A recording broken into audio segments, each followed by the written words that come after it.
Welcome to episode 196 of In Touch with iOS, the show that talks about iPhone, iPad, Apple Watch, and Apple TV and related technologies. I am your host, Dave Ginsburg, and my co-host, Warren Sklar, is here. How you doing, Warren?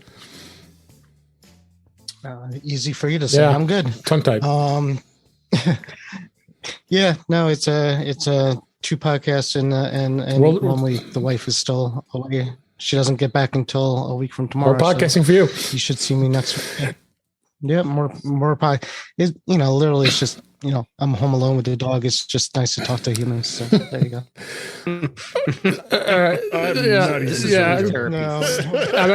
It's nice to talk to as close to humans as possible, and this is not even going there. But Jeff Gamet's back on the show. How you doing, Jeff? I'm doing great, and it's awesome to be here with you. And Warren, I'm glad we can be part of your support team. We're giving some emotional support, I think. And definitely need to. And that voice back on the show is Guy Serle. How you doing, Guy? Hey, Dave. Nice to be here. And hi, everybody. Hi, Uncle Nick. Hi. We're glad you're all here this week. Got plenty of stories this week. It's been a pretty active week in the Apple world. We're going to talk a little bit about how the iPhone SE is. It's been out for a while and how it's been doing since its release. Some iOS 15.4. Got some Carplay stuff I'm going to talk about this week, as well as some other stuff. But there's all kinds of things to talk about this week. So let's dive right in. And Apple had a bit of a problem this week. Apple Music, the App Store, other Apple services were experiencing outages again. It happened twice this week as we record. Apple services appear to be back online, but there was 2 outages in 1 week, and the system status page did display outages across the board. I even got the notification that my private relay was shut off and said it'll turn back on when it's ready. So very strange, and there really Apple really never gave much of any explanation other than maybe they had some server issues. I'm not sure. Jeff, did you hear anything that I missed? I didn't hear anything that you've missed, but considering the number of US-based companies that offer some sort of online service that were having the same problems, I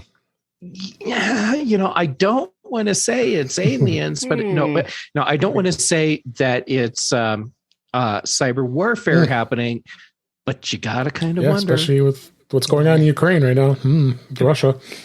Computers be computers. Things happen. Mm-hmm. Lots of coincidences. It just seems like it all at the same time. But it was a sporadic outage. I mean, I didn't really notice too much troubles. I didn't notice really much. It was a pain in the butt for for iCloud. me. But that's because I was actually trying to do things that rely on Apple's services. That's the problem. Yeah. Don't do that. Lesson learned. Well, there was a joke I saw. Somebody was going, man, those people that use Apple Maps, both of them, they must have had a real problem. Yeah, right. Well, glad the services are back. Yeah. There hasn't been anything since. So, next story. AirTag stalking controversy leads to Tile to add its own anti-stalking feature. That's interesting. The AirTag stalking controversy, which forced Apple to, of course, to beef up protections offered against misuse of the tracking device, has led Tile to follow Apple's example. Tile has announced a scan and secure feature, which allows anyone to check for the presence of its own trackers, though in a clunkier fashion than Apple's safeguards. And we know the background. We've talked about this before. The whole thing with the AirTags were being placed in conspicuous places like women's purses and cars and such, and people were able to track it. So, and Apple did react to this. But Tile's response finally. I mean, and I know Jeff, you've been a Tile user for a while. What did you think of this? This is something that it was a long time coming.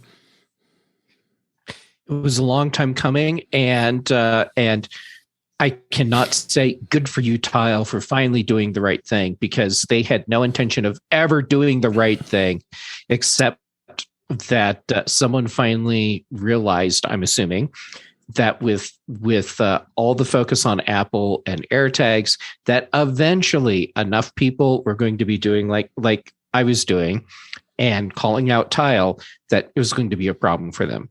So I think it's more of a flex. I think it's more, they weren't going to do it at all, and they're only doing it now because, Apple's getting all this media coverage about like how strong their network is, and nobody cares about Tile because nobody's going to find Tile. Hey, why don't we do the same thing? This way, people would think our Tiles. Except you when that's like your one and only product, I don't think you want to call out flaws with your one and only product. And as I recall, this particular, basically the way it works is you have to go to their app to check it instead of what Apple does, which is basically alert you through notifications. Unless you use Android. Okay, well, that's only most people that. most people that use this too, right? So if you use Android, it's right. You have to download something, I think, for it to notify you that you're being tracked. I believe because it's for AirTags, right? For AirTags, yeah. But then I thought about it even more, and I thought, well, if everybody in the car had Androids, the AirTag doesn't work anyways because you need the iPhone's network to find it. So, well, there'll be other people around that are on the same network. Well, I thought Android is supposed to have you may have to install the app in order to be able to track a rogue device. But you need an iPhone, you need an Apple device for the Find My network to work. So if I put an AirTag, so like my in-laws are all Android users, and if I stuck an AirTag in their car or their house, it's useless because they don't have anything Apple. Well, right. Well, this is good news, I guess, for Tile, but I had not used Tile for quite a while, and I think most of us who are listening here probably use AirTag, so a little late to the game, Tile. We'll see how that goes. Little late. Years late. Very years late. So, next story: Apple stores can now update the firmware on second generation AirPods. Late 2021, Apple stores and Apple authorized service providers gained access to a new firmware updater diagnostics tool for updating a customer's AirPods Pro to the latest version when necessary. Mac Rumors got an internal memo that Apple's announced that the tool is now capable of updating the firmware of the second generation AirPods as well. Both the AirPods Pro and the second gen AirPods are now listed as supported models, but not the third generation AirPods, at least not yet, or the AirPods Max. The tool allows a technician to access Apple's Service Toolkit 2 to install the latest firmware and a customer's AirPods in certain scenarios, such as if a customer's left or right AirPod fails to update or the customer is using a non-iOS companion device. Well, good to see, I guess. Not a big earth-shattering story here for this, but we got the firmware eventually gets updated. We don't really just have any control of it. Well, why is it that they can easily do it with the watch, but not the AirPods through the phone? Yeah, I don't know. It's because most of the time, just like your watch is tied to your phone, well, most of the time your AirPods are also tied to your phone. Because the watch has so why not just do the same kind of update? Because the watch has a screen, you can kind of see what's going on with the AirPods. Oh, yeah, but you still have to initiate. You have to initiate the update through your phone, right? And the HomePods don't have a screen. You just do the same thing with the AirPods. Hang on. That's true. Did you see? You didn't listen to the article, but did you see with the latest iOS and watchOS, you could supposedly, and I'm not brave enough to try it, but if you brick your Apple Watch, supposedly it will come up with the watch will come up with an icon and it will try to restore it. Yeah, we talked about that last week, I think. They added the restore. Yeah, did you? They had the restore feature that they added right from that menu. Imagine the guy working at Apple that they just hand him a whole box of like bricked watches and say, "Okay, come up with some way that we can make these not bricked." Makes it a lot easier. They used to have to mail it. I told you once I bricked one, and they're like, "We have to send it back to Apple," and they have to crack open the glass and do something, and then reseal the glass. That was a process up until this point. And then there's a guy in a big long coat going, "It's alive!" alive! It's alive! What do you think, First Jeff? off, thinking that's an okay system for dealing with a failed beta software update on a watch. What the hell? Mm-hmm. I mean, that's completely unacceptable. And apparently, I'm just going to bag on everyone tonight. Why do you have to have a tool, a software tool that's available only to developers or to Apple support people to update firmware on AirPods? Why is that just not an option on your iPhone and your Mac? Be. But there's a trick. I mean, you can do it like, right? They tell you the tricks, like it should be a trick. Be a trick. But the tricks never work, right? It says you do a dance, you put them in the case, you take them out of the case, you make the top flip up and down a few times. Yeah, A-B, like left, right. Yeah. And then you shake them all around. You make the AirPod case talk like, give me firmware update. And like a Morse code. That was coming. I didn't have my AirPods to do it with. But to be honest with you, everybody's opening their AirPods cases for those of you listening here for laughing. and screwing up their continuity with it. But real fast is I've never gotten an AirPod update that I even ever noticed. No, it's always in the background. To be honest with you, so, unlike HomePod. But it's never done anything. It never did anything that I actually noticed that it did ever. Almost like the almost like the Apple. All right, TV. let's move on to the next story here. The rumor. This is Jeff. This is a rumor. Kuo is saying that Apple Watch Series 3 may finally be discontinued upon its 5th anniversary in Q3 of 2022. Apple may be finally discontinuing the Apple Watch Series 3 when it reaches 5 years of age in the third quarter of 2022. And according to reputable analyst Ming-Chu Kuo, I think that's how you say it. Kuo, that's it. Kuo, sorry. It's rumors. In a tweet, he says the Apple Watch Series 3 may reach its end of life because the computer power isn't able to meet its requirements. I seem to remember that people have a bit of a struggle anytime they want to do an update, that they got to wipe the watch completely and then reinstall it from scratch because there isn't enough space on the darn thing with the latest OS that it supports. It should have happened 3 years ago. Yeah, it really should. Yeah, let me check that on my iPad version 2. Yeah. I would say this rumor eventually has to come true, but it's I say that I've been saying that for 3 years now because Tim Cook Jr. says Watch 3 still available. It doesn't actually even make sense why they're doing it. Right. Like why first the difference between a Watch 3 and the 4, I think was a big difference, right? Yeah. If I remember right, the shape changed at that point. And I mean, it's as you said, it's you're so much better just getting the SE. The SE is the better deal, and SE. it's not terribly much more expensive. So, what do you think, Jeff? Well, I'm just going to keep bagging.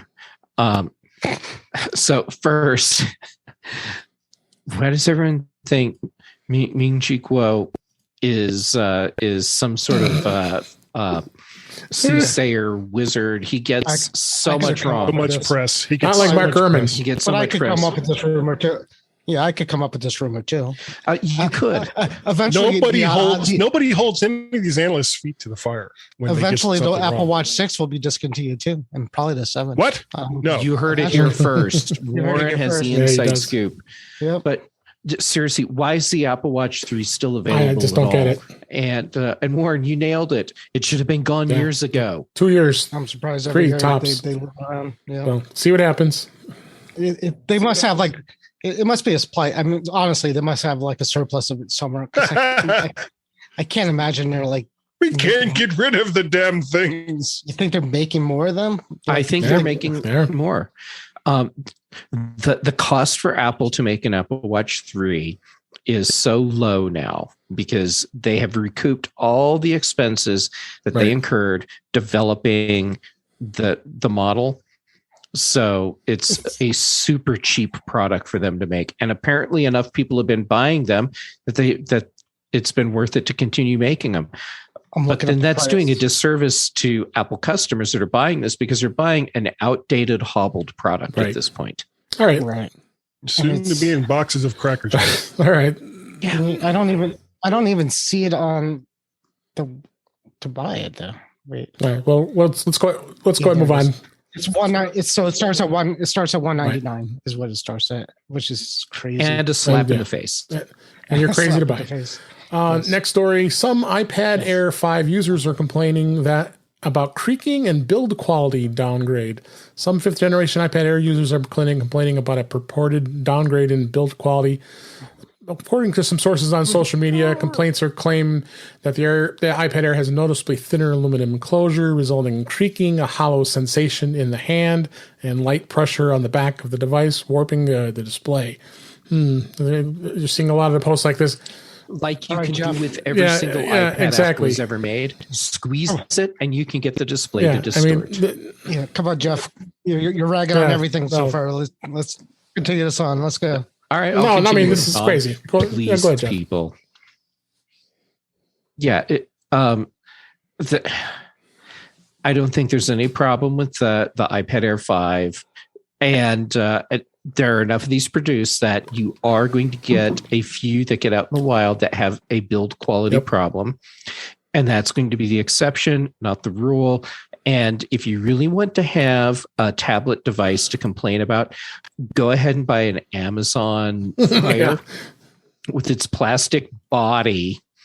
They actually catch fire too. No. Yeah, mine hasn't yet, but I never set it on stuff like stacks of paper because, well, why risk it? It's called Kindle. Yeah, it has Kindle and Fire right in the name. Exactly. You should be able to understand what it is you're buying. Didn't one of the iPads have a bending? Yeah, I remember they were doing bending on it, and someone would actually bend it, and look, it's bent. Well, of course, it's going to be bending if you force bend it. Well, actually, some people set it out of the box. They put it right on the table, and if you put it right on the table out of the box, you can kind of see space underneath. People are going to find flaws no matter what you do. So. Let's go ahead and move on to the next story here. Apple officially launches digital IDs in Arizona. More states coming soon. After first announcing digital IDs support in iOS 15 last year, the first state has gone live with the feature Arizona residents can officially add their driver's license or state ID to the wallet app on the iPhone and Apple Watch. And Apple is thrilled with the fact that the Arizona is the first state to be able to do this. And 30 states have been exploring the option, so I'm going to venture to think that it's going to be years before they can get almost every state in the United States on board with this. Mm-hmm. Jeff, what do you think? This has been always this. We've been talking about this since iOS 15 came out, and it just continues to baffle me why this isn't happening. It's not that big of a deal, but some people may not like it, and that's great. Then don't use it. Then don't use it. The big problem here is not Apple; it's the states. And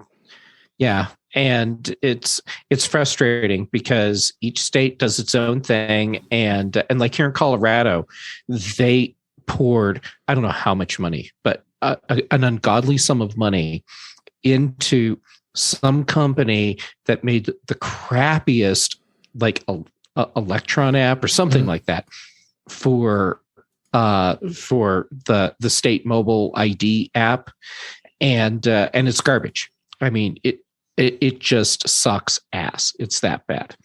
And so in Colorado, I mean, they're not going to turn around and then adopt Apple's digital ID thing because there's already been so much money invested in this boondoggle version that no one is going to feel good about switching over right away. So, yeah, this is going to be a very slow process, and it's going to be this hodgepodge thing.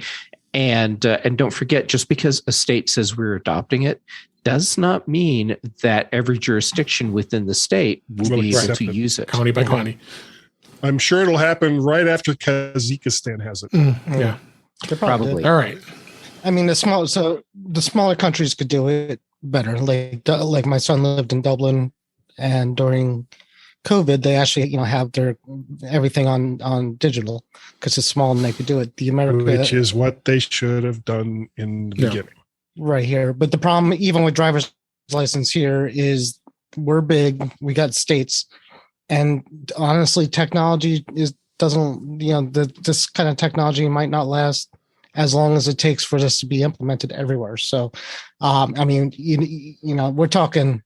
For all the states to get them on board, we're talking years and years and years, right? And you're taking a gamble of whether iPhones or Android is going to be around, because who knows? I mean, we think they will in 20 years, but you never know. Whether it changes to something different. It's in states don't want to invest the money on something that may not last forever, and paper lasts forever. Yep, sort of. All right. Let's move on. Next story, UK Apple Card could maybe on its way as Apple buys British credit checking company. Brits have been wondering since when they might see a UK Apple Card. I know many of our friends have been complaining for a few years that they don't have the option like we do in the United States. This was, of course, launched in the U.S. back in 2019. A new report today suggests that the company may now be preparing the ground. Apple has acquired a UK startup company which takes a new approach to assessing the credit worthiness of financial applications. Credit Kudos, which is a UK open bank startup that helps lenders make better decisions, has been acquired by Apple. And there's no details of the deal, but this is an interesting thing to see. And I think like our friend Patrice is probably going to be very happy with this. I know she'll say something about this, but I hope it happens for them. And Caswell as well. Yeah. What do you think, Guy? Yeah, it should have happened long ago. Of course, like with digital rights management of content, every country has their own way of doing things. And if the way Apple wants to do it isn't in line with the established banks and all the rest of that, then you're going to get pushback. And that's basically what's happened in the UK. The banks there are watching what happened here in the States and in Australia and some of the other places that have adapted the Apple Card. And they're like, that's money out of our pocket, even though it really isn't. But it just takes time for these banks to kind of get in line. And usually when one does it, all of a sudden they all have to do it. What do you think, Jeff? I think people are being premature thinking that this purchase means that. See, I'm still bagging on everything. I probably would agree with you with that. I agree with you. I don't. Yeah, there's a few things going on with this, and I'll say it after you. But go ahead. Okay, so then I'll make my part short because Warren, I really want to hear what you have to say about this. So buying a company that does credit checks is not the same thing as making a credit card available. This is about Apple doing, like I said, you have to have a bank deal. And so Apple needs to have a partner like they have Goldman Sachs here in the United States. They need to have that card management issuing company in every country. So doing something like this, sure, this can streamline certain things that Apple does, but it's not necessarily tied directly to the credit card. And it may actually be, and Warren, I hope I'm not stealing something you're about to say. Probably. It may actually be related more to this rumor that Apple is going to start offering subscription to hardware. Well, hold that thought because we are going to talk about that. Yeah. So, but that's a good point there. Okay. What do you think, Warren? What Jeff said mostly, what I agree with, but Goldman Sachs, Apple didn't buy Goldman Sachs, and they partner with them, and I would even say they're probably even like a minority partner with them on this one. I'm sure. I'm sure you're right. I'm sure it's not like it's the Apple card. It's Goldman Sachs card with an Apple logo on it for the most part. With even when you go to Apple support, it kind of routes to them, to Goldman Sachs anyways. So, I mean, the UK has banks. They have Barclays, they have Lloyd's and all that good stuff.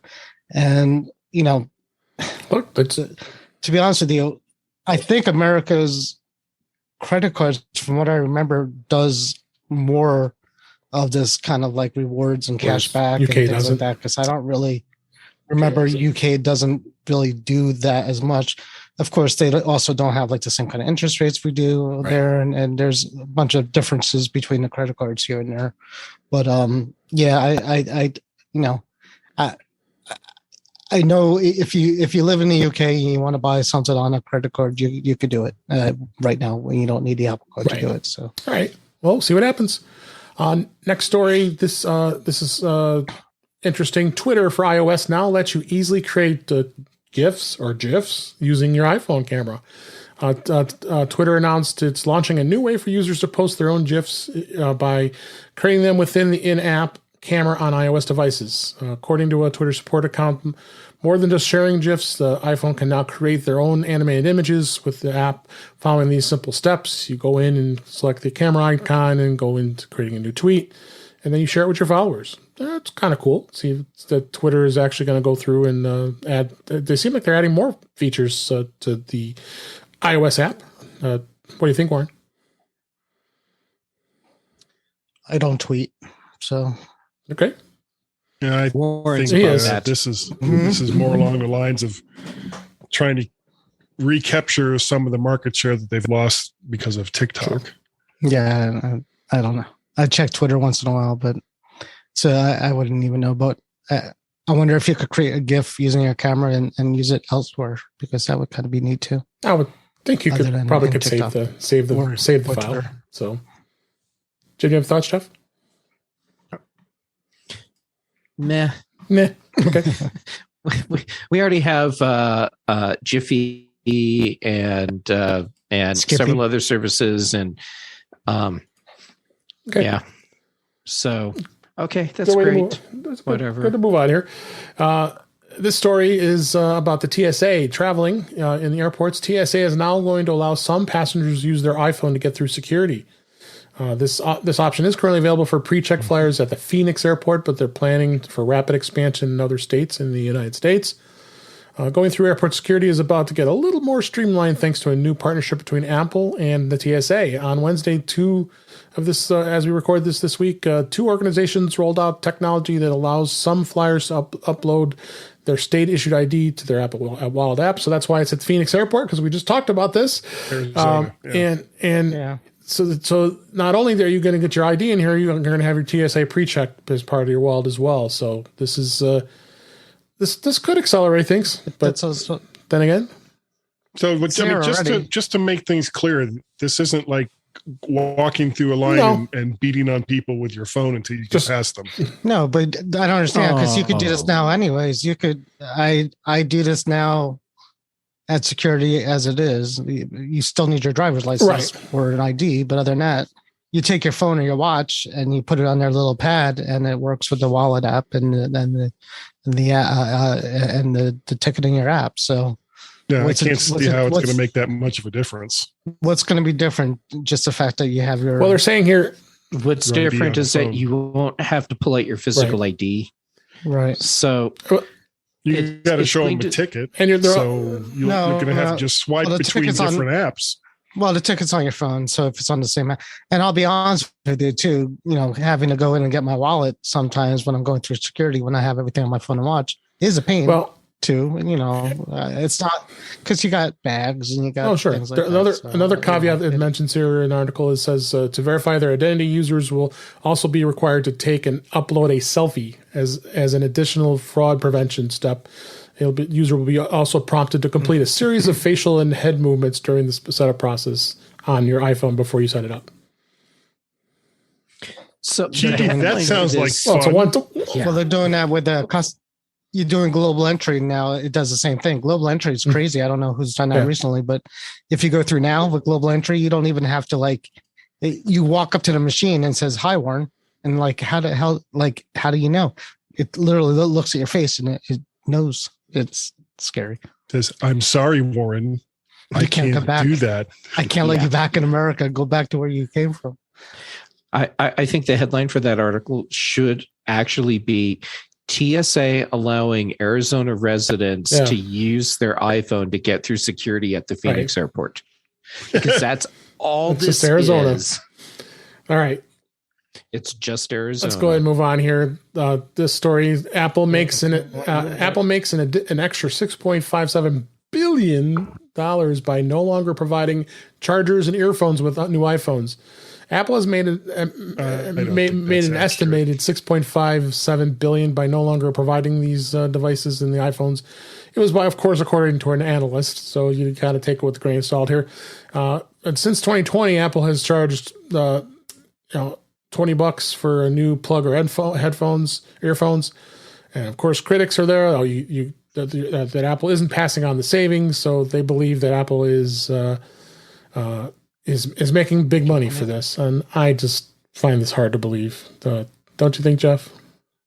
Well, they're making something. Apple might be making big money from this, saving money, but Apple also doesn't tell us what the BOM is for an iPhone.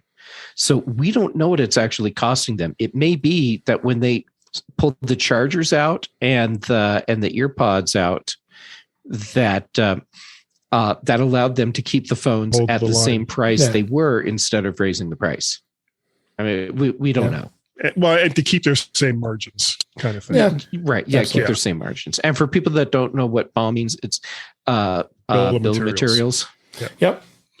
And frankly, I mean, how many millions of iPhones do they sell?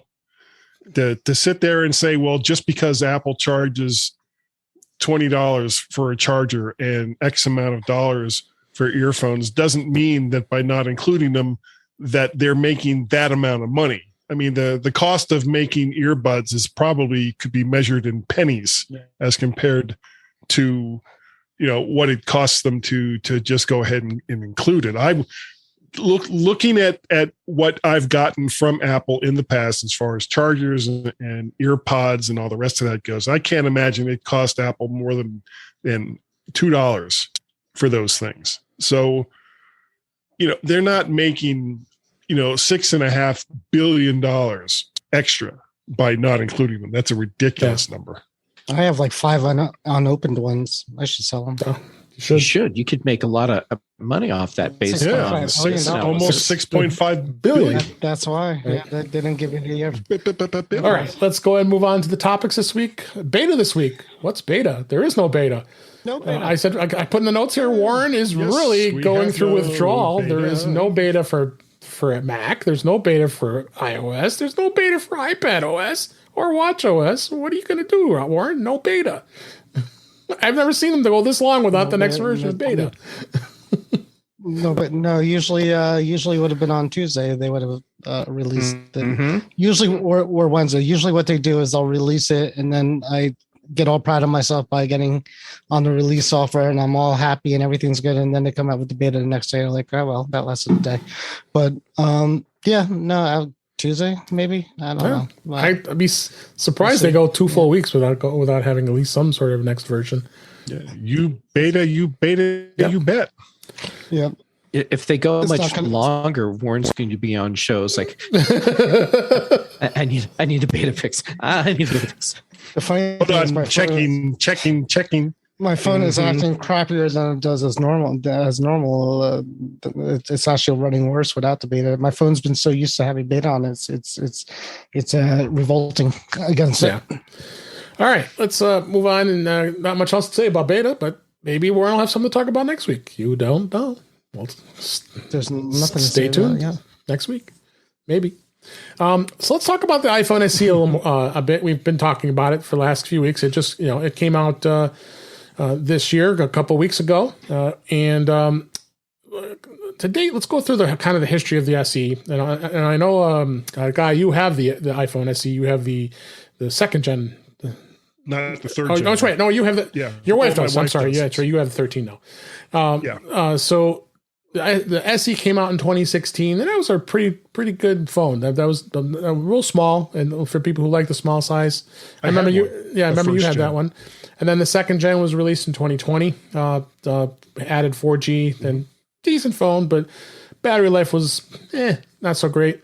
But then they came out with the third gen, which was released in 2022. It's got 5G, which is not a big deal, but it A15 processor. Yeah, it's got the A15 processor, and it's faster, and it's got the deep vision camera.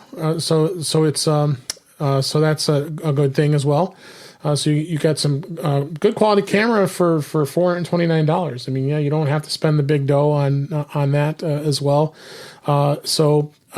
In fact, as far as the first gen SE, I got an article here about 6 years later, the first gen still runs the latest version of iOS. So it's been 6 years since that SE came out, and and they're even saying that it is still running pretty good for the most part, considering its age. Better than the Apple Watch. Probably the Series 3, yeah.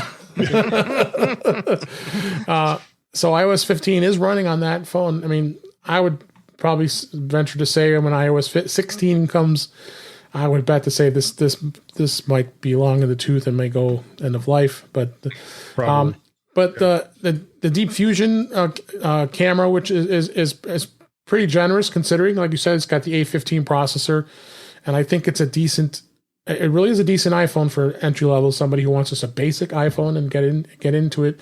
Yeah, you're not going to spend the $150, $200 for those really cheapy Android phones, but if you want to get into the iPhone ecosystem and have a new phone, this is not a bad deal. But it does have a great camera, considering not as good as the iPhone 13, but you definitely get a good value out of it. So they had been also talking about battery life. Battery life has been a little better than the SE second gen, because I had heard a lot of complaints about the battery life not being so great when it comes to that. But also the article here, I found the insurance on the phone from Allstate. They actually said that they say that the iPhone lives up to its durability. People have done drop tests, face down, back down, side down, and it's survived. So they really did a good job of really making this iPhone durable. What are you guys' thoughts? I think if anybody were to ask me if they wanted just a good entry level iPhone, I would recommend it. Jeff, I wouldn't hesitate. I think. Same. I'm sorry. Go ahead, Jeff. I wouldn't. Oh, no, it's all you, Guy. Oh, okay. It's the Guy show. The iPhone SE is it's a great little phone. Like, I had the first gen and the second gen, and my wife currently has the second gen, and I have absolutely no complaints about the time that I used it. The screen was good, the reception was good, the camera was good. Now, was it as great as whatever the latest iPhone was at that point? No, but it was also less than half the cost. And even now, as compared to when it first came out, it's got a $30 bump. That's it. A $30 bump from what it was before. And it's a great little phone. And if you don't want to spend $900 to God knows how much on an iPhone 13 Pro Max, but then just go get an iPhone SE. It's a good phone. Yeah. Go ahead, Jeff. Yep, Guy nailed it. Wait, hold on. I have to look at you. Okay, the way I can tell you apart is one of you is the good-looking one. Okay, got it.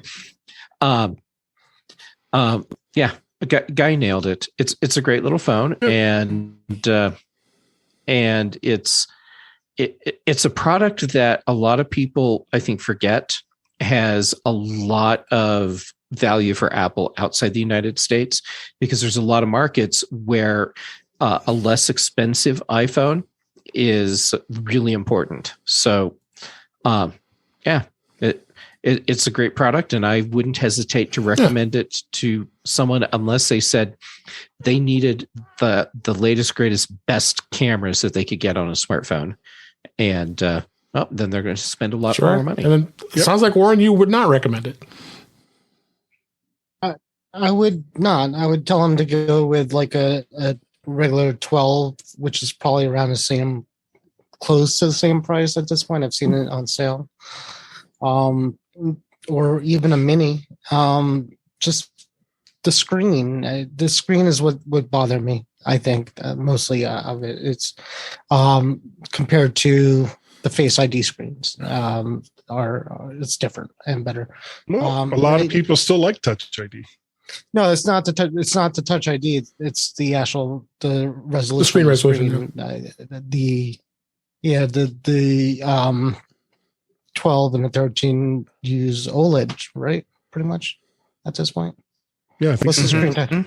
While the SE is still using LCD or whatever it is, and that to me that it's worth the money, Yeah. but it's also small, I think, but yeah, I don't know. As we said before, Touch ID is handy in these times, but I think Apple finally got to the point now where Face ID works well in all situations, whether you have a mask or a watch or whatever you need to do for it. So yeah, but yeah, I mean, it's not a terrible. I wouldn't yell at somebody about it. Maybe a little bit. How could you buy that? Out them behind their back. It's something. Follow them down the street. Buy. Do I know you? Do I even? I would know never. you? Guy, when you bought that SC, we were the last one you bought. We were kind of laughing behind your back. I didn't care. It was a great phone. I loved it. We know. All right, it's fun. let's they're all fun. It's better than any Android phone. let's move on to the next topic. This story actually was released today as we record this. Apple is working on a hardware subscription service for iPhones. This is from Mark Gurman from Bloomberg. I think a pretty solid. You could trust what he has to say for a lot of this stuff. And he's saying that Apple is working on a subscription service for iPhone and other hardware products, a move that could make device ownership similar to paying a monthly app fee, according to people with knowledge of the matter. So he's got his insiders. The service would be Apple's biggest push yet into the automatically recurring sales, allowing users to subscribe to hardware for the first time rather than just digital services. But of course, the project's still in development. We're going to be seeing. Because I was wondering why I was looking at the stock today, and the stock went way up today. It's like $174 a share. It was like down to $160 last week because the stock market's been tanking lately. So this kind of was the kind of driving this, and of course they show what the iPhone accounts for, and most, which of course is over 50%, 52.5% of Apple sales are from iPhone. Of course, Apple declined to comment on all this, but Jeff, you were talking. You said this earlier. I mean, I think this is kind of a interesting concept. See if they were to actually do this. For someone who wants to just kind of pay for a subscription for a phone and be able to turn it in at a set time instead of buying it like we do now with the trade-in program. Well, okay. So if you look at what Apple's doing with their iPhone up-to-date trade-in program today, surprise, you're already on a subscription plan for your hardware because that's what that is. Yep. The difference here is they would be changing administratively how they handle and process that.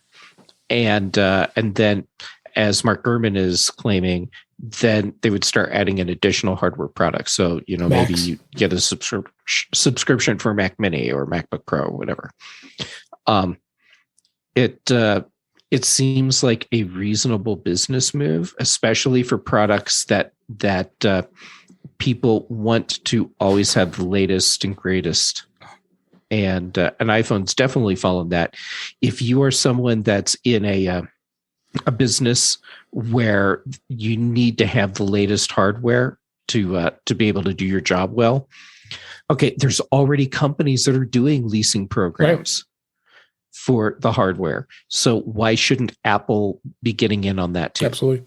Warren, you're one that would always buy your iPhone outright, right? You don't generally would be on like a trade-in program like I am. What would you think of this type of service if Apple were to offer it? It comes down to math, right? So we've done this before. We've done the math before on buying outright versus trade-in, and I think it comes out to almost the same at this point. Because usually I could sell my phone for And Apple's trade-in program has gotten actually more generous than it had been for a lot of products. Actually, I just my Mac when I thought maybe I was going to buy the Studio, the Mac Studio, my Mac Mini was actually getting more money than like the online sites on Apple. So they're doing some things there to try to get trade-ins a little bit better too. But yeah, it comes down to math. So like, you know, if I could have the latest phone cheaper than I can now by doing this, then sure, why not? I mean, yeah, you know, is it going to be like a rental car, like, or a car you lease where, you know, you can return it and they're going to like charge you for like, you know, damage, you know, like slightly dings and damages to it. I don't know. Never really been a problem for me with the cases and all that, but you know, maybe I don't know if, again, it comes down to math. So if it's cheaper, then yeah. And if I could do it for a year and it's a monthly price, you know, for the year, it comes out to be a good price. I wonder, like, if you could just pay outright for the year on a monthly, for the monthly, you know, thing and forget about it. So, yeah, I mean, like Jeff said, I don't think it's anything really different than what they're doing now, anyways, with the phones. And as far as the hardware goes, you know, it comes down to math. If I could sell a MacBook for more than what I would have, you know, and put it towards a new one, and that works out to be enough money, you know, more than, you know, I would make going the rental route, then we'll go that way. So knowing Apple, it's going to be expensive and it's going to be, you know, silly, and, you know, it's probably going to be geared towards businesses, I'm guessing. Would this be something you'd explore, Guy?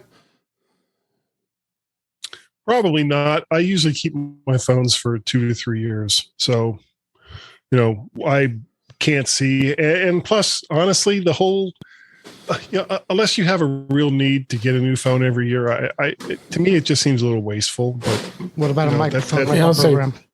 No, microphones are life. No, yeah, that's a lifetime commitment. Yes. Microphones, that's a whole other story. Multiple microphones. It is. Well, yeah, Guy. Not the same thing. Not the same thing at all. Yeah, a program like this doesn't make sense for you because you keep your phone more than a year. And yeah, like I was saying earlier, I think the only place a program like this would make sense, fitting in with what Warren saying, run the numbers, is if you have, for whatever reason, the need to upgrade and replace hardware every year. I mean, that's why companies lease their hardware. It's because every 18 months or whatever the cycle is, they're swapping it all out, and it's someone else's problem to deal with what's now the old hardware. Right. Well, I think it's going to be interesting. Obviously, investors liked it because the stock price went way up after this was announced. Well, actually, after this was mentioned in the press, Apple didn't announce anything, but it should be interesting. Well, I'll be intrigued how the plan works. That's the only thing, is we don't know the details, how the plan's going to be, what it's going to cost, how it's going to be implemented, all that fun stuff. So, well, I mean, this is all coming from an analyst. So. Right. Well, yep. It's well, Mark Gurman. He's got some reliable sources usually, and again, we are talking rumor here, so it's not, you know, something that's been officially announced by Apple. So, but we'll see what happens. I had a couple tidbits here about CarPlay. You don't talk about CarPlay too often.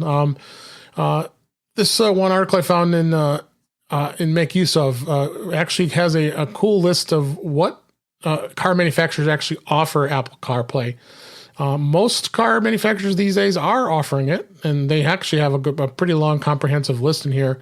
They're ranking some of the cars like Audi and BMW, of course, and Chevy, Hyundai and Lexus, and not Tesla, Ford, Mercedes-Benz, and others. But there's a whole long list, and actually I like this little list because it actually tells you if you're ever in the market for a car of anything, you know, since whatever year one of those manufacturers started installing CarPlay, you can go and do that and don't buy a car anything older than that particular year. And it looks like on average it's about 2017 2018 is when most manufacturers these days have it. Do you have it in your car? You have it in your car, right, Guy? Oh yeah. I mean, when I bought, I have a 2016 Kia. Oh yeah, Kia's had it since 2014. One of those. Yeah. So my 20, and I would not have bought the car that I bought if it didn't have CarPlay. That was like one of the big things when I turned in my Ford Flex. It was like, I want a small car and it's going to have CarPlay. If it doesn't have CarPlay, don't even try to sell it to me. I love. Oh, CarPlay. I do too, and I've been very happy with it. I've had my car a year since I've had it, and I can't go back now. Jeff, you don't have because it, because right? car manufacturers do not know how to make car stereos. They suck at it. I do not have CarPlay, and I keep talking about replacing the head unit in my Prius with a CarPlay unit. And I have a 2013 Prius, so I don't have that funky flat panel thing that's already in there. Which there's like 1 year where that flat panel was in where it didn't have CarPlay, and for those people that just sucks. But yeah, I go to Crutchfield. Exactly. Go to Crutchfield, pick out the CarPlay head unit that has all the features you want, and then buy the harness kit for your car. Yes. So that you don't have to sit there and splice wires together and figure out how to get your steering wheel buttons to keep working and your backup camera to work. Yep. Yeah. If you're driving a 1915 Hudson, don't bother. Although that would be kind of cool. That would be. See something that advanced of many, was that almost 100 years, plus 100 years, whatever it is. But Warren, never Tesla. I just don't see Tesla ever adopting CarPlay. No, that's a major brain surgery on the Tesla to do that. My son's Equinox has it, and I took it in to get an oil change while he's at college, and it's great. I mean, it's fun. You plug it in, and does things I really like that mine doesn't do, which is it has home. The home app kind of integrates with it, so I could kind of control some home devices like my garage from it, too, which is great.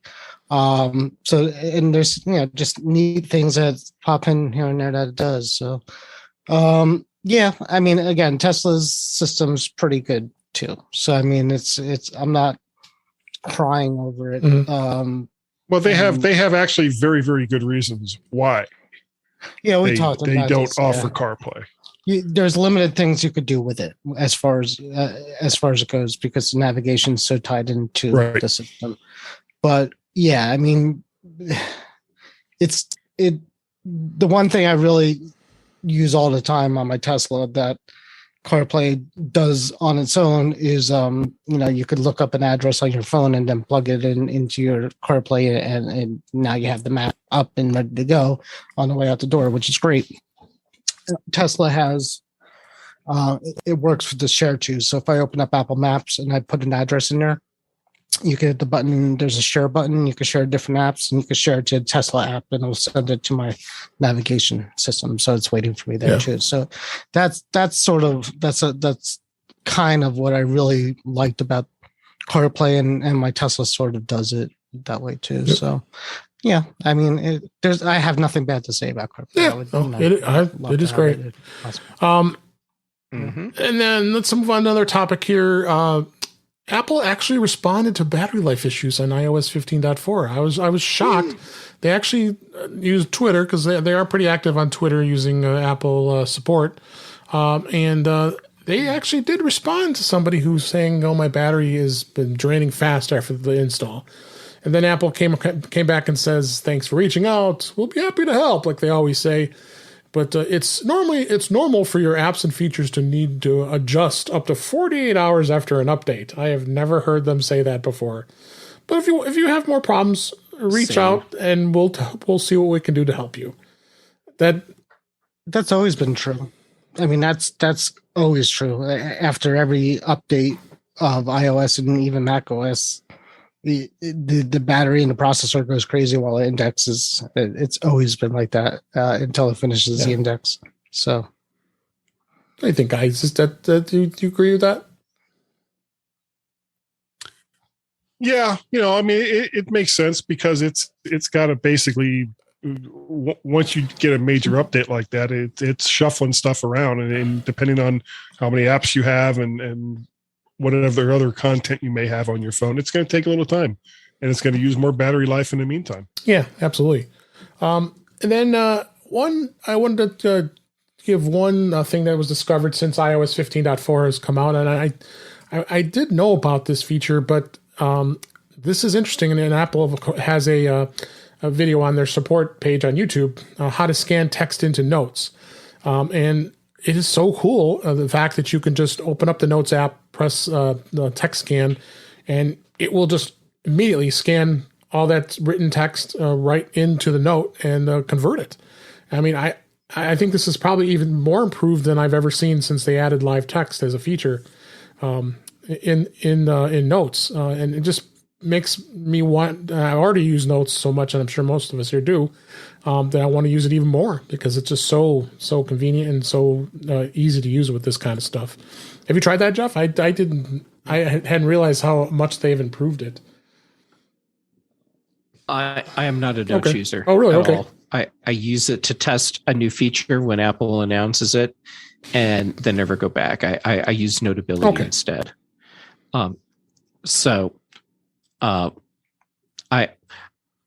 What I want, and it's probably there, and I just didn't realize it, is handwriting recognition scanning in Notability. So I know I'm totally a Notes app snob, right. But what's great is it just tap the camera within a brand new note, scan text, and it's going to give you the option.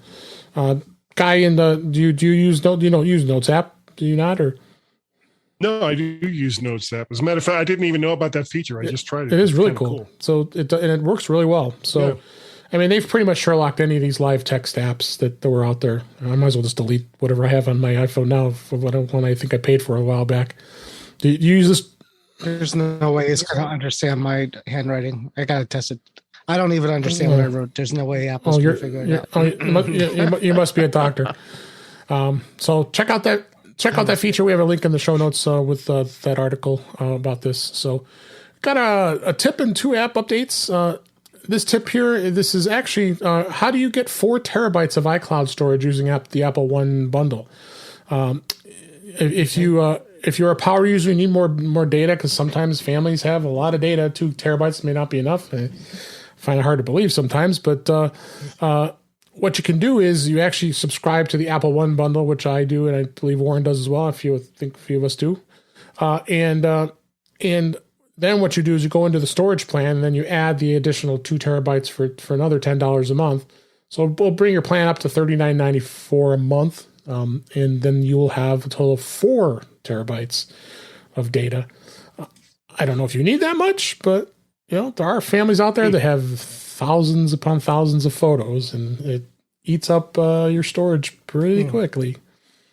So, but I think 2 terabytes for my family has been okay. Do you have all you guys have the 2 terabyte plan as part of your as part of your bundle? I do. Yeah, it's worth it. So, how much do you want to? Should we all take a check? Or how much we're using? I'm about with all the family. It's part of it. I'm probably at about 50%.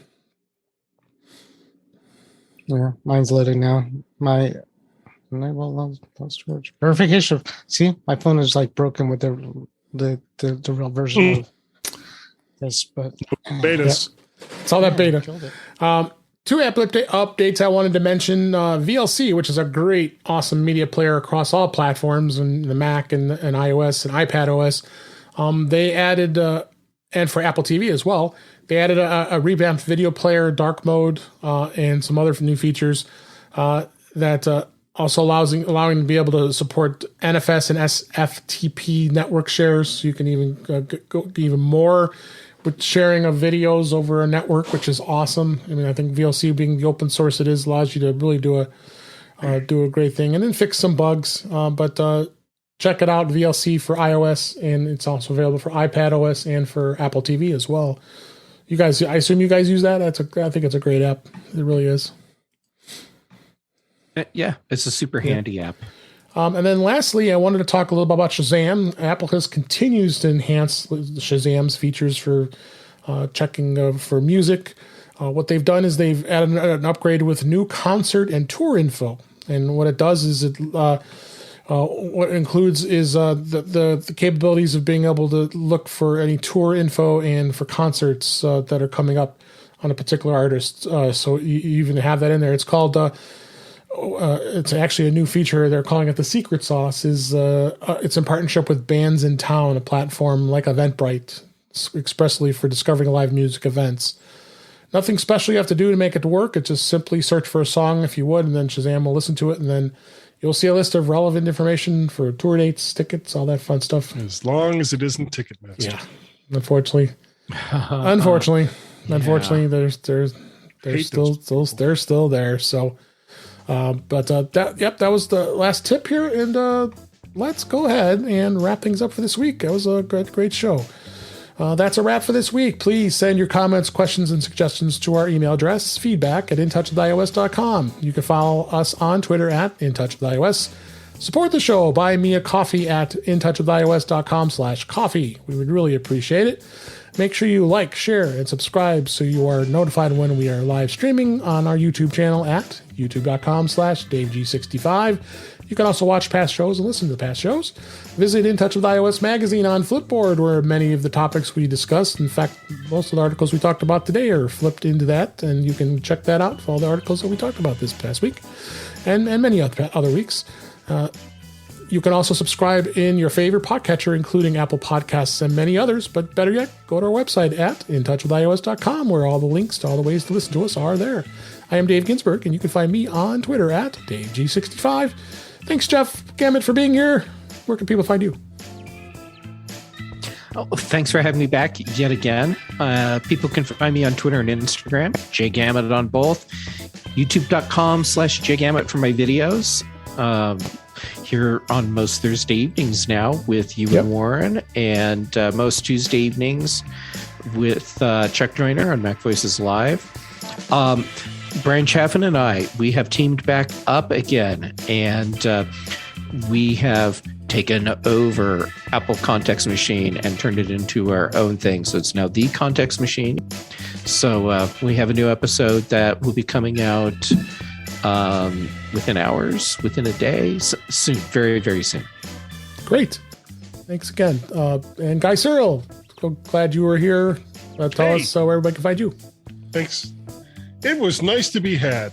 You can find me most weekends. I do the mymac.com podcast with Gaz. Over on the Twitters, you can find me. I am Mac Parrot and VertShark. You can also find all of the odds and all of the vids that I do over on vertshark.com.